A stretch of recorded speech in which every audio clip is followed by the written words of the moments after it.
Alright, back at it on the Civic. I am currently doing all the fuel lines, but while I'm here, I don't know if I've showed you guys yet, but all the under seal is now on and done. It took me a few days just to wire brush all of that crap off, but now it's looking fresh. So I'm going to crack on putting the fuel lines on front to back. Progress on the fuel lines and all the underneath of the car, the fuel lines are done, including this fuel filter that I've put in that could be changed in and out at any time once it needs replacing, but it's all pretty much done underneath.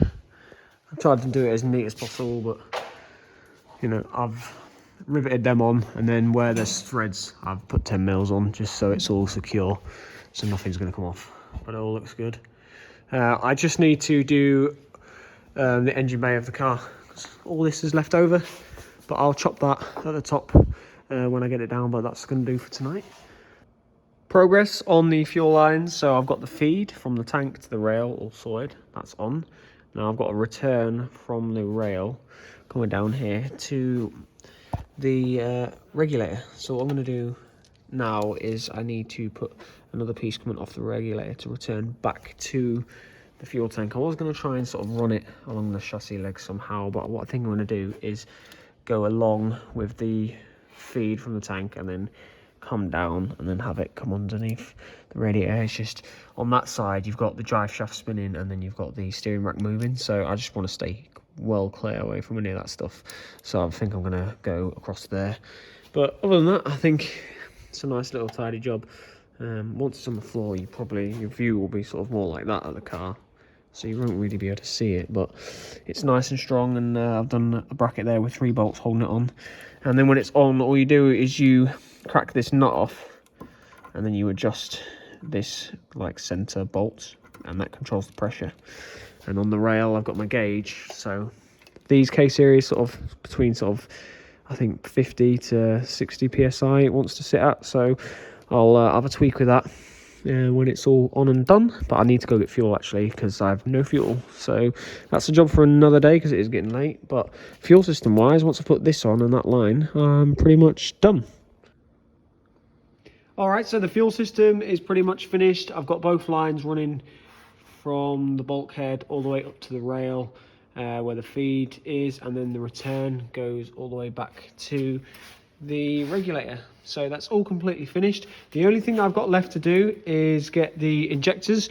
I did have some on order, but they're out of stock at the moment, so they're going to take a couple of weeks. So unfortunately, that's going to be stopping me from just running this engine for a while. But we know it turns over okay and everything like that. But for now, I'm just going to have to wait for those injectors. Alright guys, on to the next thing of the EEGA. I need to sort out some wiring stuff. One of the things I've just sorted is the temperature gauge for inside the cluster. Basically, on the loom that I've got now, the engine ECU reads off the factory coolant temperature sensor that's in the block.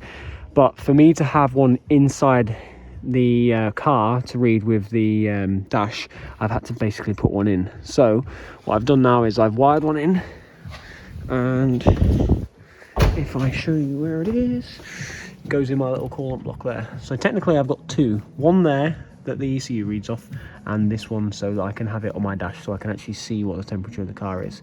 So if I and obviously it's not running anything, but if I warm this up and have a look in the dash, we should be able to see it working, hopefully.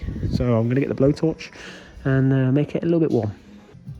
Okay, so you guys are going to have to trust me. I did warm it up a bit with a blowtorch, but there's a lot of important wires and stuff around here, so you're just going to have to take my word for it that it definitely works. Because before I put it in there and sealed with a gasket, I had it in a cup of hot water and it worked, so you guys just have to believe me.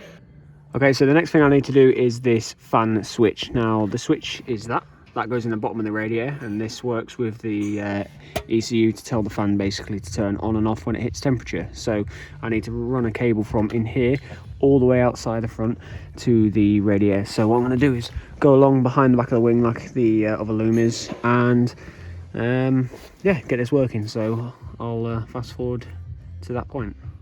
Okay, so there's the fan switch all wired in. I'm not really going to show you very well, but it all goes up and it's nicely hidden and tucked out of the way, so that's done. The only other thing I need to do is wire in the actual fan, but I've run out of wire. But I only need to go from there to the top of the wing. But while I'm here, I've finished undersealing all the arches. They're all nice and undersealed like the rest of the car now. So it's all very nice and clean. It's a bit hard to show you with nails on, but yeah, it's all nice and undersealed, so everything's protected and ready to go. All I need to do is finish off a little bit of wiring with the actual fan itself, but I can put all the coolant in now because all these bungs are all staying where they are. So get some fluid in it next, and hopefully when the injectors arrive we'll get this turned on and get it through a few heat cycles.